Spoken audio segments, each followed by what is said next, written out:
There's a strange silence spreading across our world. A stillness, not the peaceful kind, but a hollow one. We scroll endlessly, chase dopamine highs, and yet, when the screen fades to black, we feel nothing. Welcome to the Hollow Era, where everything is available, but meaning is missing. But down in the sweltering humidity of Louisiana, something remarkable still breathes. A rickety porch, a rocking chair, the hum of cicadas. It's not nostalgia, it's therapy, and it just might be the rebellion we need. In this video, we're stepping into a different kind of minimalism. Not the clean white cubes of modern design, but the messy, weathered wisdom of porch-sitting life. This isn't about decorating with less. It's about detoxing from what the Hollow Era has done to your mind.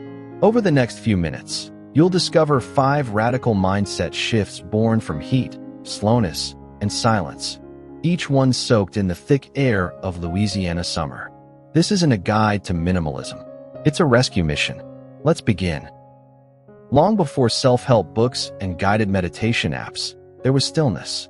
Not the curated kind you see on morning routines, but the raw, unstructured pause that happens when you sit on a porch in August with nothing but heat and time. In the Hollow Era, this kind of stillness feels almost rebellious. Our world has been engineered for noise, constant inputs, constant stimulation. We've mistaken movement for meaning. But in Louisiana, where the humidity clings to your skin like a second layer, movement isn't a choice. It slows you, forces you to marinate in the moment. And in that slowness, something begins to rise.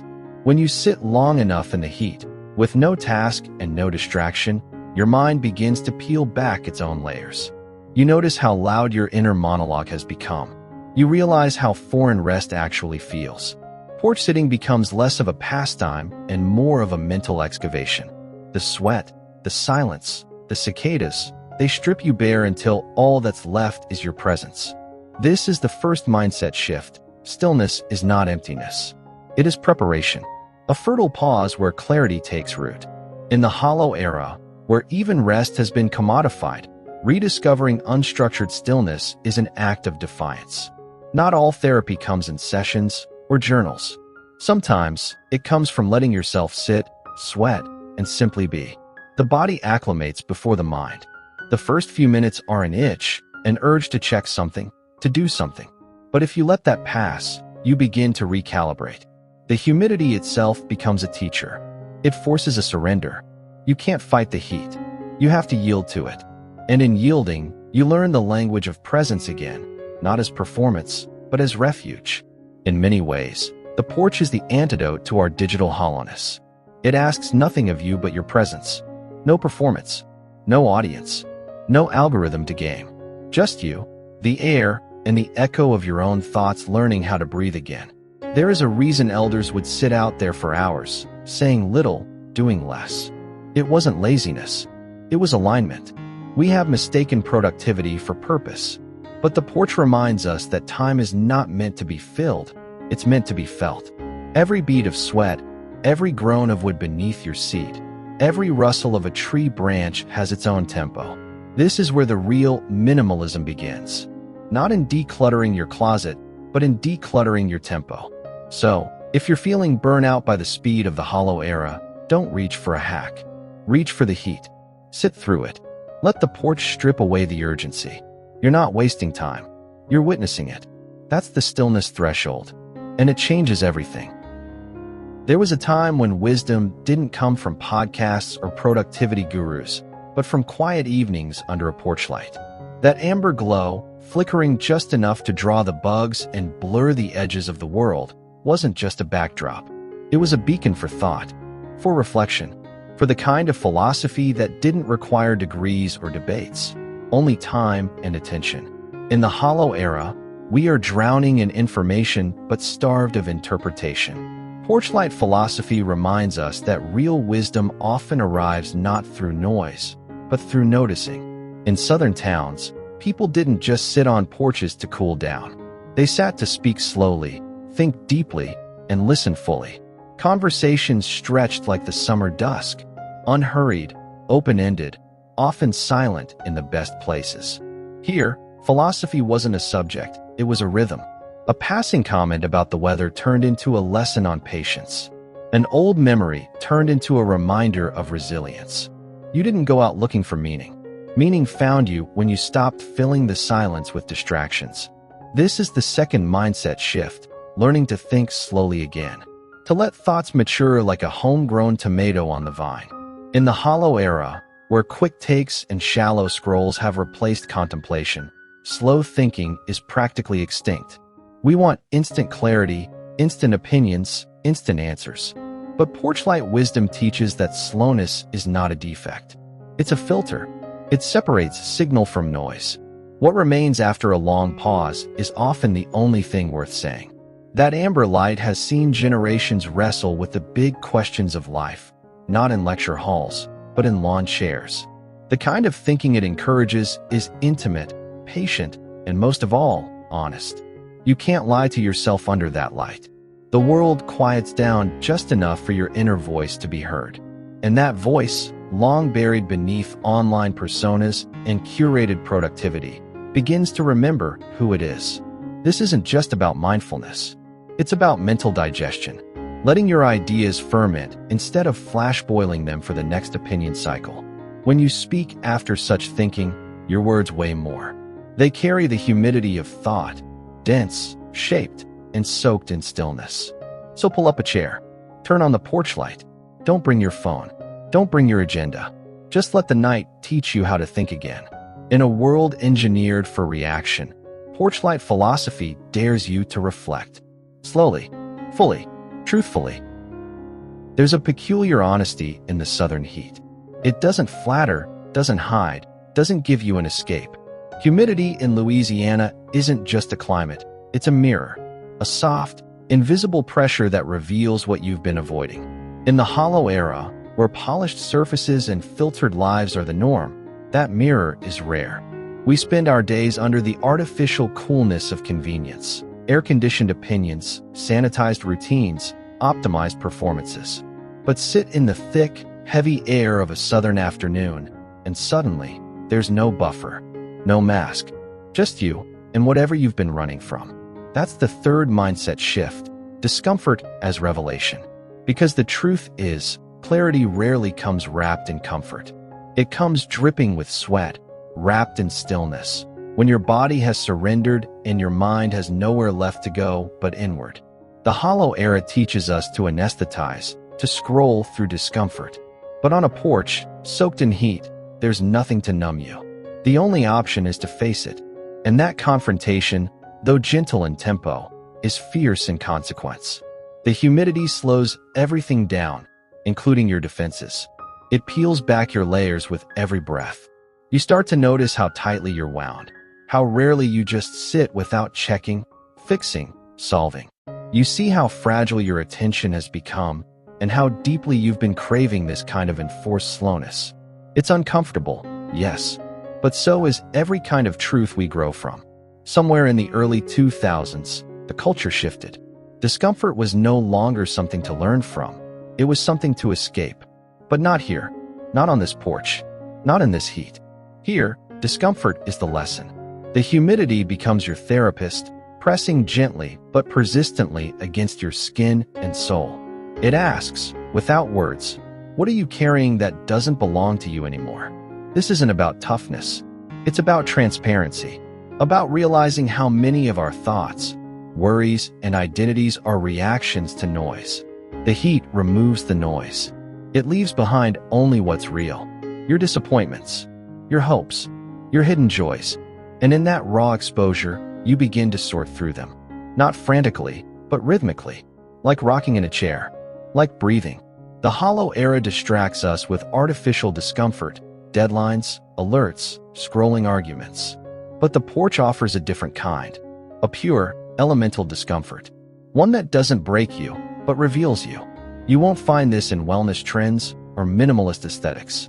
You'll find it in sweat-soaked shirts and thoughts that finally have room to breathe. So lean into the humidity. Let it reflect who you are beneath the curated noise. It's not there to punish. It's there to purify. And once you've sat in its mirror long enough, what you see in yourself may just surprise you. Before fences and digital walls, There was the front porch, a thin, open boundary between the world and the private self. It was a threshold, not a barrier. A space where you could observe without engaging, participate without pressure. In today's hollow era, where boundaries have all but collapsed under the weight of constant accessibility, this perimeter offers a forgotten wisdom. Social media has made every space public. Work has bled into rest. Opinions flood every crack in our mental defenses. But the front porch? It reintroduces a line, one that doesn't isolate, but clarifies. This is the fourth mindset shift, reclaiming selective openness. Unlike the back porch, hidden and secluded, the front porch faces outward. You see the world, the neighbors, the kids on bikes, but you're not consumed by it. You're not swiping or scrolling. You're witnessing.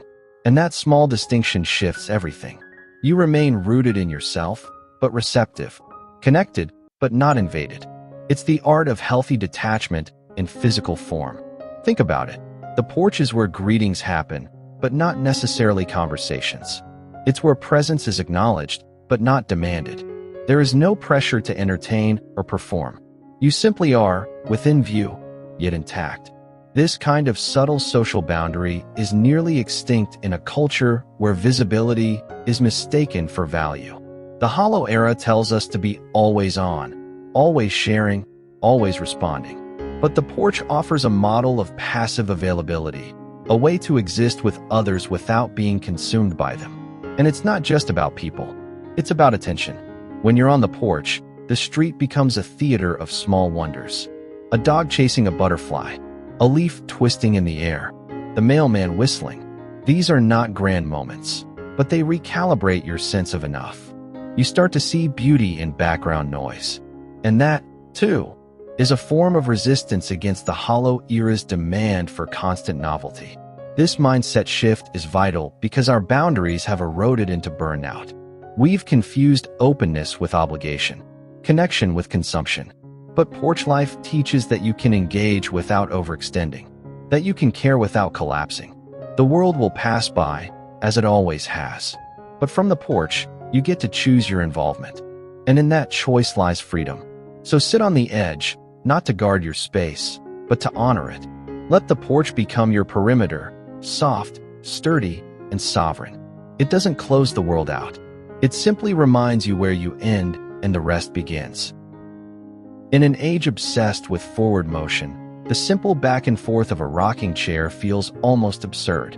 There's no destination, no visible result. Yet, beneath that gentle rhythm lies something profound. A loop that restores rather than depletes. The fifth mindset shift in escaping the Hollow Era is this. Not all movement needs to be progress. Some motion is medicine. When you sit in a rocking chair, especially on a southern porch with nothing to chase and nowhere to be, you start to tap into an ancient nervous system lullaby. The movement is instinctual. It mimics the cradle, the boat, the wind-swayed tree. It calms without asking, soothes without solving. And in that repetition, the body begins to remember what peace feels like. Unlike the treadmill of modern life, emails, errands, endless goals, the rocking chair imposes no metrics, no KPIs. You don't rock to achieve. You rock to return, to reset, to remember that rest isn't a pause in the hustle. It is a state of existence with its own sacred frequency. In the Hollow Era, where even rest is packaged into apps and wearables, the rocking chair offers analog stillness. It's not for tracking. It's for tuning. The beauty of this reset lies in its simplicity. There's no agenda to the motion. It doesn't demand your improvement. It doesn't sell you change. Instead, it invites you to re-enter your own rhythm. And once that rhythm is recovered, everything else begins to reorganize itself around it. Your breath, your thoughts, even your perception of time. In a world addicted to acceleration, the rocking chair becomes a silent protest, a subtle rebellion against always becoming, never being. It teaches you to experience movement that heals instead of hurries, movement that loops instead of launches. It reminds you that sometimes the most radical form of progress is recovery. So when the pressure to optimize becomes too loud, don't push back. Rock back. Find that slow arc again, The creak, the sway, the pause. Let your nervous system resync with something older than algorithms. Let your mind idle without guilt. Because in that looping motion, you're not falling behind. You're falling inward. And that's where the real reset begins. So maybe the answer was never in the next thing, but in the nearest porch. Not in chasing more, but in slowing down enough to feel what's already here. The porch, the heat, the creak of wood beneath you. These are not symbols of a simpler time. They're tools for a saner one. In the chaos of the Hollow Era, returning to these elemental rituals isn't regression. It's rescue. If any part of today's journey stirred something in you, don't let it end here. This channel is a library of slower rhythms, deeper reflections, and minimalist awakenings. Subscribe, explore the playlists, and let your next watch be a step further into a life that doesn't just look peaceful, but truly is.